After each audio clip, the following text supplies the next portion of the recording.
In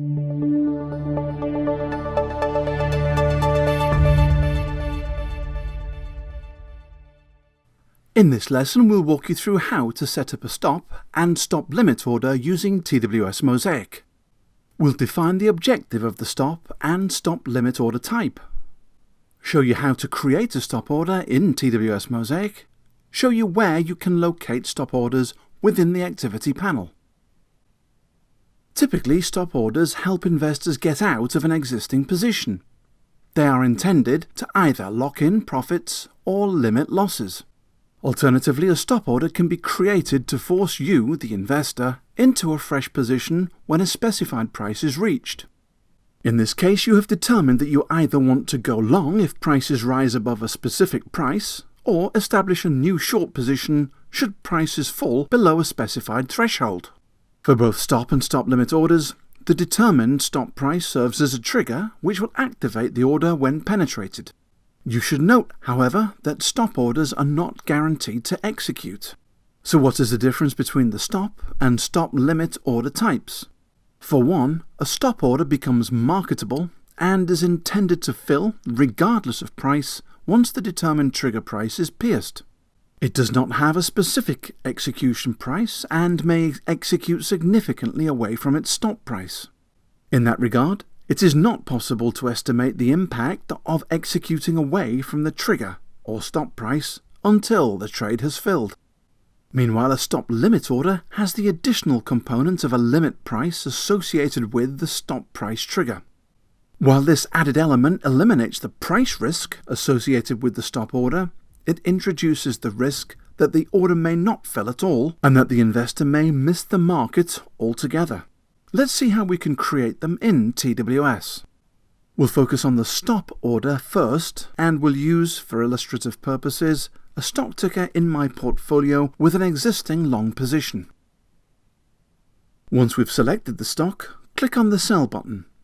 I see that my position in this stock is 100 shares, and I'm going to choose to sell this amount from the quantity field. Since I want this to be a stop order, I'm going to specify this using the Order Type dropdown. The menu selection for stop here is STP. If you don't see it listed, click on the expand arrow at the bottom of the list. Now I'm selling 100 shares of my stock as a stop order. That much we've established, but remember, a stop order becomes marketable and is intended to fill, regardless of price, once the determined trigger price is penetrated. So we'll need to determine what that trigger price is. Since we're selling these shares, we'll want to set a price below the prevailing trading price of the security. This is the price at which you want the order to become active. When this price is reached, the system will automatically turn the order into a market order and sell until filled. At this point, you may want to consider how long you want the order to remain open for. If you leave day order as the default, the system will cancel the order at the end of the daily session if not triggered. However, if you want, you can also change this setting to GTC or Good Till Cancelled from the Time in Force menu. Okay, let's review the order. I'm selling 100 shares of my stock as a stop order with a set trigger price below the prevailing trading price, and I've left the day order in place. Since I'm satisfied with these details, I'll go ahead and hit Submit. You'll see that an order preview is generated when I do this. I'm just going to review everything again, and I'm now ready to transmit the order to the market.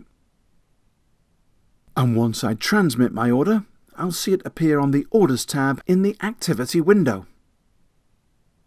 Now that we know how to create a stop order in Mosaic, how about a stop limit order?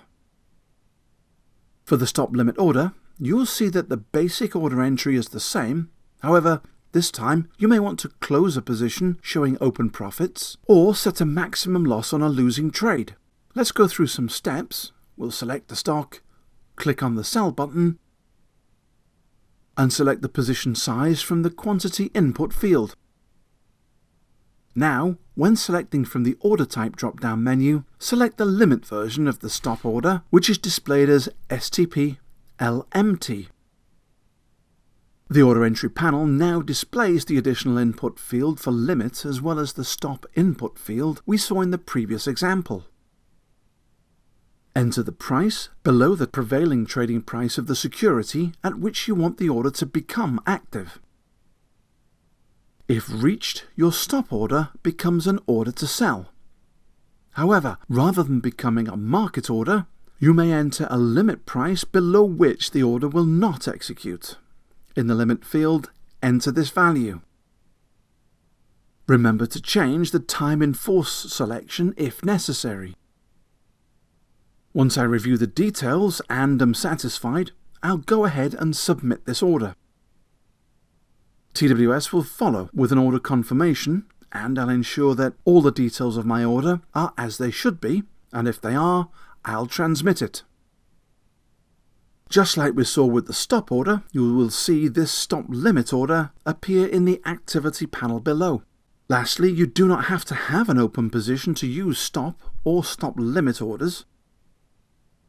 You may establish fresh long positions using a buy stop or new short positions using sell stop or stop limit orders. Now that you know how to create a stop and stop limit order in Mosaic, let's turn our attention to the next lesson on order types in Traders Academy.